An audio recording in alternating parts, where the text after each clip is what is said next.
Manoj sir, एक बड़ी बात है और ये बड़ी बात ये कभी कह रहे थे अनिल त्यागी सर की अति आत्मविश्वास था कांग्रेस का। आम आदमी पार्टी के साथ गठबंधन नहीं होना या नहीं हो पाया उनका किसी वजह से, और जेजेपी का जो जनाधार घटा उसमें मैं देख रहा हूँ कि बीजेपी को चला गया। अरविंद केजरीवाल ने वो एक तरह से तंजी आप देखिए अंजीत कि उन्होंने कहा है कि मतलब हमें ये जो नतीजे आए हैं ये एक सीख ये देते हैं कि अति आत्मविश्वास नहीं होना चाहिए। मतलब आप समझिए, क्योंकि यहाँ पर भाव नहीं दिए थे।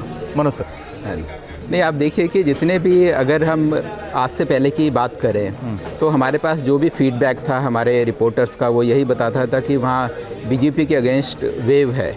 तो एक तो ये तरीका हो सकता है कि हमारे जो भी रिपोर्टर्स गए या जो भी वहाँ पत्रकार थे, किसी भी टीवी चैनल के हों चाहे न्यूज़पेपर्स को हों, क्योंकि जाट एक बड़ी वोकल कम्युनिटी है, तो उनका जो फीडबैक, उनसे जो बात होती थी वो फीडबैक हम लोगों को मिलता था, या न्यूज़ रिपोर्ट्स में या बाकी जगहों में वो जो फीडबैक था वो फीडबैक ज़्यादा प्रोमिनेंट होता था।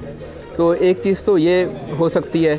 अब ये, और क्योंकि आप ये देखिए ना कि अगर हम एम्प्लॉयमेंट की बात करें तो CMI का डेटा कहता है कि वहाँ बेरोज़गारी जो दर जो है वो 37% है। अगर हम गवर्नमेंट ऑफ इंडिया के अपने डेटा की बात करें, वो कहते हैं कि हरियाणा में जो बेरोज़गारी दर है वो 9% है, जबकि पूरे देश में सिर्फ 4.1% है।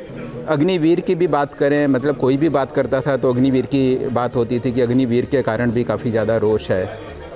और राहुल गांधी कुछ बोलते थे तो उनको रिस्पांस काफ़ी ज़्यादा मिलता था, जैसे वो था कि डंकी रूट से यहाँ लोग बाहर जा रहे हैं, एम्प्लॉयमेंट नहीं है। तो अगर वो सारे के सारे चीज़ों को अगर हम याद करें अभी, तो उस समय लगता था कि यही सारे मेन मुद्दे हैं। लेकिन जब रिज़ल्ट सामने आया तो रिज़ल्ट सामने आकर हमें पता चला कि वो मुद्दों ने कोई बहुत ज़्यादा इम्पैक्ट नहीं डाला।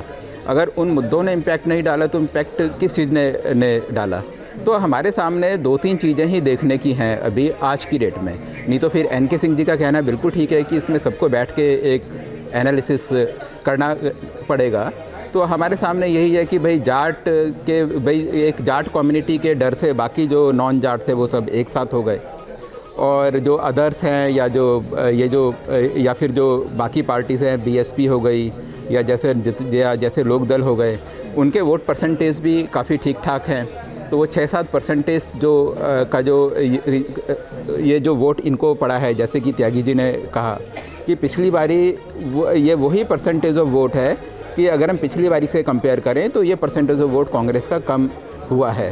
तो मतलब ये कई सारे 2-3 फैक्टर्स हैं जो हमें इमिडिएटली, क्योंकि अभी रिज़ल्ट भी पूरे ऑफिशियली नहीं आए हैं, तो आज की डेट में सिर्फ ये 2-3 फैक्टर्स ही हैं जिसको कि हम देखकर कोई किसी छोटा मोटा एनालिसिस कर सकते हैं। ठीक है। न्यूज नेशन अब व्हाट्सएप पर खबरों की ताजा अपडेट के लिए न्यूज नेशन के इस QR कोड को स्कैन करें।